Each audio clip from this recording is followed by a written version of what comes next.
nacimiento se ha dado a la fe de Dios en su eterna palabra de amor. Con el propósito de compartir con usted todo el consejo de Dios, le presentamos A través de la Biblia, un análisis de la Biblia, libro por libro, que nos ayudará al crecimiento de la vida espiritual. Estos estudios fueron diseñados por el Dr. J. Vernon McGee, destacado maestro y expositor de la Biblia. Le invito a que nos acompañe en este fascinante recorrido de A través de la Biblia. Cuán firme cimiento la palabra de Dios. ¿Qué tal, mi amiga y mi amigo? Les habla Lemuel La Rosa y estamos prontos para compartir este tiempo tan grato como lo es el de estudiar la palabra de Dios. La Biblia es, entonces, la que nos guía en todo sentido en la vida y será bueno poner nuestra confianza total en el autor de la palabra de Dios, o sea, el Padre nuestro, como decimos, que está en el cielo, que ampara, cuida, protege diariamente. Confiemos en Él y en su palabra, y lo que hoy vamos a estudiar nos hará mucho, pero mucho bien a la vida espiritual, mental, física y para el desarrollo de toda nuestra vida. Hoy vamos a seguir analizando el libro de Éxodo. Hemos comenzado este recorrido en nuestro autobús bíblico que nos llevará capítulo por capítulo en todo este bello libro del Antiguo Testamento. Éxodo capítulo 2 es el texto elegido para hoy, versos 1 hasta el 25, la totalidad de este capítulo. 2:1 hasta el verso 25, puede usted ir dándole una mirada rápida, una leída rápida a todo el contenido, y además de eso, tener las notas y bosquejos junto a usted para disfrutar y profundizar el estudio que nos presentará en pocos momentos más Samuel Montoya. Quiero animarle para que nos escriba, siempre damos nuestra dirección al final de cada uno de nuestros programas. Así lo hizo Marcos Molina desde Quito, Ecuador, y nos dijo: saludos, escribo para felicitarles por su programa, el cual ha sido de mucha bendición para mí y mi familia. Los estudios que ustedes realizan son excelentes y muy comprensibles. Los escucho en radio BBN 96.5 en Quito, Ecuador, y me gustaría que me enviaran las notas y bosquejos para realizar un estudio más profundo de la Biblia. Dios los bendiga y los tenga al aire muchos años más. Atentamente, Marco Molina, desde Quito, Ecuador. Muchas gracias, Marcos Molina, por habernos enviado esta nota, este precioso testimonio. Vamos ahora a encomendarnos a Dios. Señor, te pedimos guíes nuestros pensamientos y podamos en este estudio aprender mucho más acerca de tu buena voluntad. En el nombre de Jesús. Amén. Continuamos hoy, amigo oyente, nuestro recorrido por Éxodo, el segundo libro del Antiguo Testamento. En este capítulo 2 que comenzamos hoy, Dios prepara a un libertador para su pueblo. Encontramos también el nacimiento de Moisés, los primeros 40 años de Moisés en el palacio de Faraón. Moisés se asocia con los israelitas y lo rechazan, y finalmente Moisés se casa con una esposa gentil. Estos son los aspectos que entran en consideración en este capítulo 2 del libro de Éxodo. Este capítulo presenta a Moisés, el libertador. Se destaca como el libertador de Israel en los primeros 11 capítulos del Éxodo. El capítulo 1 de Éxodo describe la esclavitud de Israel en Egipto. El capítulo 2, el nacimiento de Moisés y sus primeros 40 años en el palacio de Faraón. El capítulo 3 describe a Dios llamando a Moisés, sus segundos 40 años en Madián. El capítulo 4 describe el regreso de Moisés a Egipto y el anuncio de la liberación de Israel.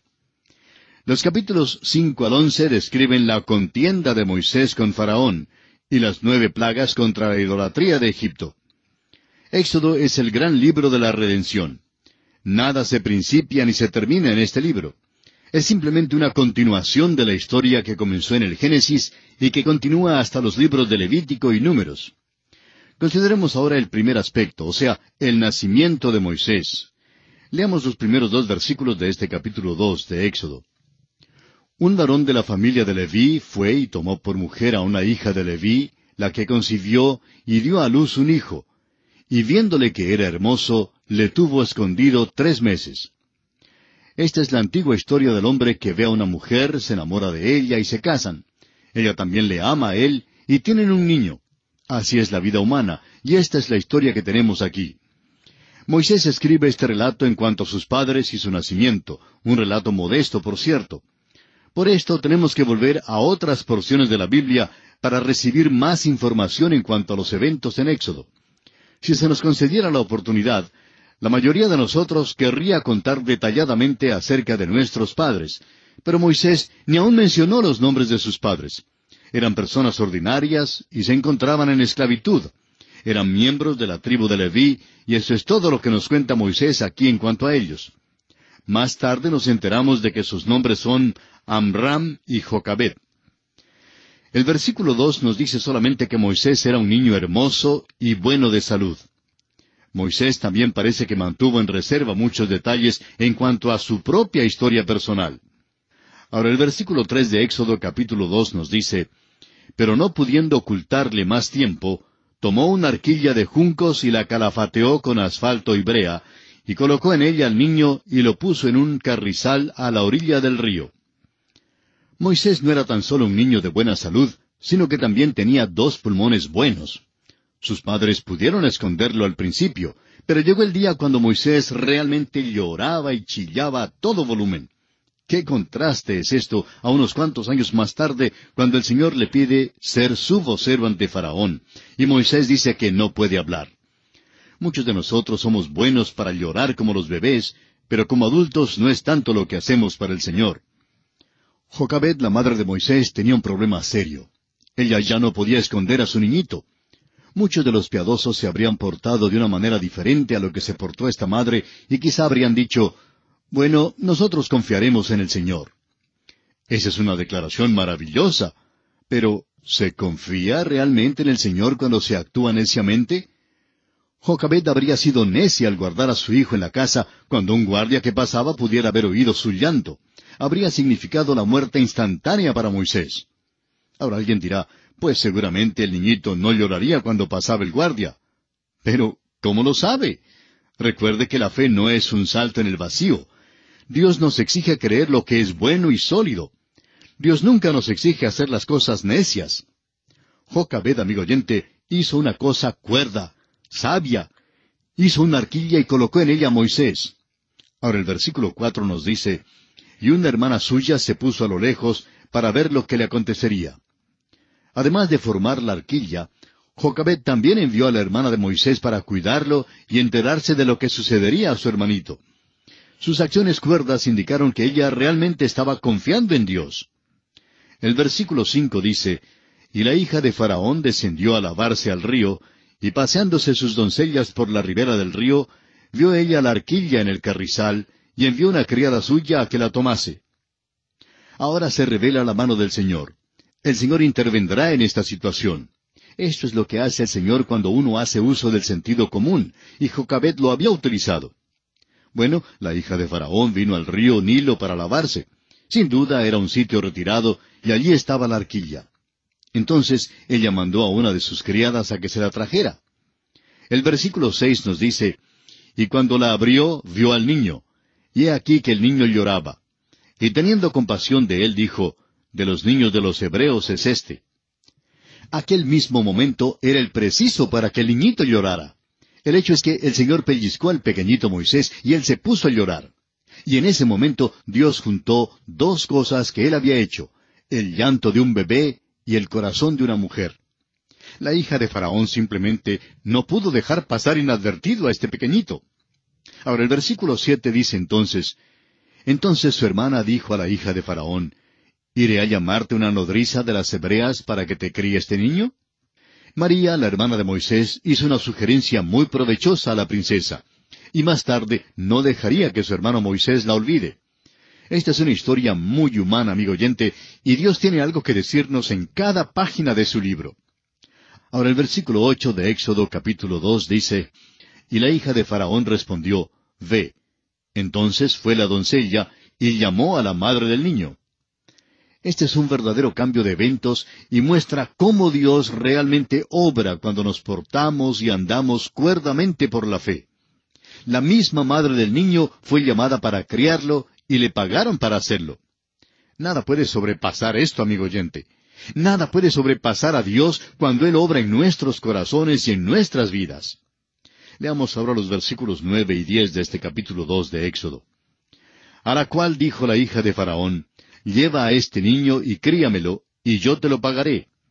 Y la mujer tomó al niño y lo crió. Y cuando el niño creció, ella lo trajo a la hija de Faraón, la cual lo prohijó, y le puso por nombre Moisés, diciendo: Porque de las aguas lo saqué. El nombre Moisés significa sacado, y la hija de Faraón le puso un nombre así porque ella lo había sacado del agua.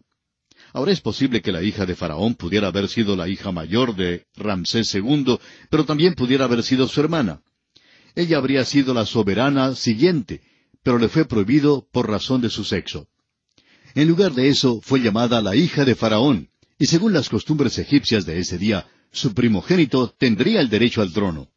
Moisés, pues, debería ser el faraón siguiente si Ramsés II y su reina no hubieran tenido niños. Notemos ahora el primer esfuerzo de Moisés para ayudar a su pueblo. Los primeros 40 años de la vida de Moisés fueron pasados en la corte de Faraón. Fue criado y educado como egipcio. Parecía egipcio, hablaba como egipcio y se portaba como egipcio. Le reconocieron como egipcio cuando fue a Madián, como lo veremos más tarde en nuestro estudio de este libro de Éxodo.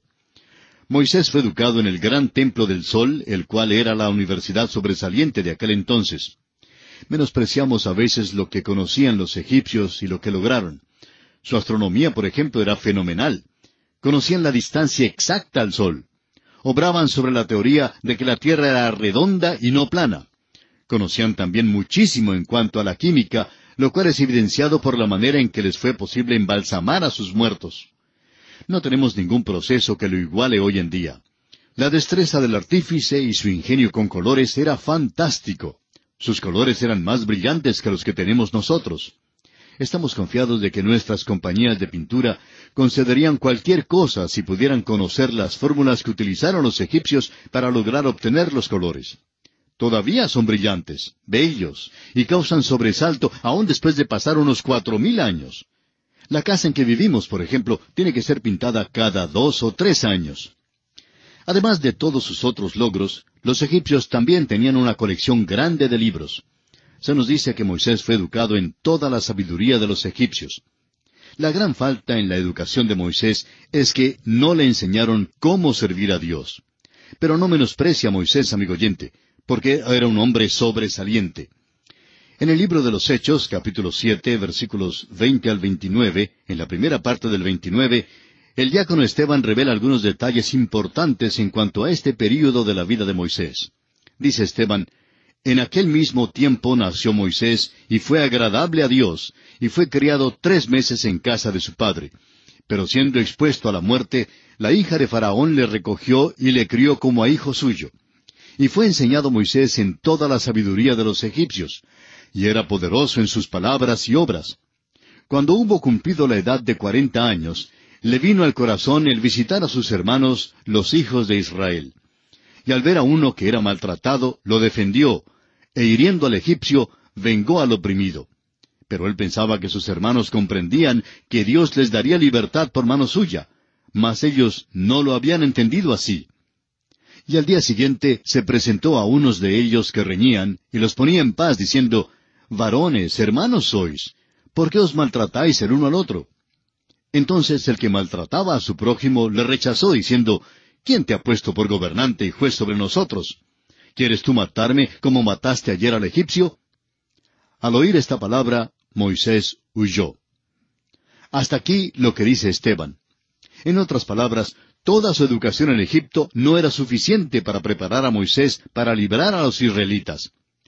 Un día, cuando salió a visitar a sus hermanos, vio que un egipcio maltrataba y oprimía a uno de su pueblo, y Moisés mató al egipcio. Moisés entonces miró para un lado y para el otro para ver si su hecho había sido visto. Pero lo malo es que Moisés no miró hacia arriba. Debió haber mirado hacia arriba, a Dios. Y él le habría prohibido hacer tal cosa, porque Moisés se anticipó a Dios en unos 40 años en la tarea de librar a los israelitas. Por eso, Dios le pondrá en lo profundo del desierto. Leamos ahora el versículo 15 de este capítulo 2 de Éxodo. Oyendo Faraón acerca de este hecho, procuró matar a Moisés, pero Moisés huyó de delante de Faraón y habitó en la tierra de Madián. Consideremos ahora el siguiente aspecto. Moisés toma una novia gentil allí en Madián. Moisés había pasado 40 años en Egipto, pero esto no lo preparó para lo que iba a pasar. Leamos los versículos 16 al 20 de Éxodo capítulo 2. Y estando sentado junto al pozo, 7 hijas que tenía el sacerdote de Madián vinieron a sacar agua para llenar las pilas y dar de beber a las ovejas de su padre. Mas los pastores vinieron y las echaron de allí. Entonces Moisés se levantó y las defendió, y dio de beber a sus ovejas. Y volviendo ellas a Reuel, su padre, él les dijo, ¿por qué habéis venido hoy tan pronto? Ellas respondieron, un varón egipcio nos defendió de mano de los pastores, y también nos sacó el agua, y dio de beber a las ovejas. Y dijo a sus hijas, ¿dónde está? ¿Por qué habéis dejado a ese hombre? Llamadle para que coma. Séfora es dada a Moisés, y él la toma como novia. Es interesante que muchos de los hombres en el Antiguo Testamento son tipos de Cristo. Todos los detalles de sus vidas no representan a Cristo, pero ciertamente lo representan de alguna manera. Moisés mató a un hombre, pero Cristo no fue asesino. Cristo es nuestro Salvador. Jonás es un tipo de Cristo en su resurrección, pero no al huir de Dios. Moisés, en el tiempo de su rechazo, tomó a una novia.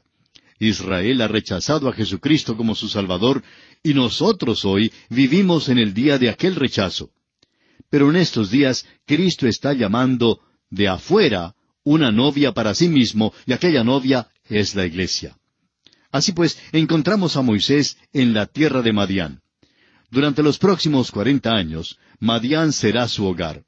Allí le nacen 2 hijos, y en el desierto Moisés comenzará su preparación para llegar a ser el libertador de Israel, sacando a este pueblo de su servidumbre en Egipto. Leamos ahora el versículo 21 de Éxodo capítulo 2. Y Moisés convino en morar con aquel varón, y él dio su hija Séfora por mujer a Moisés.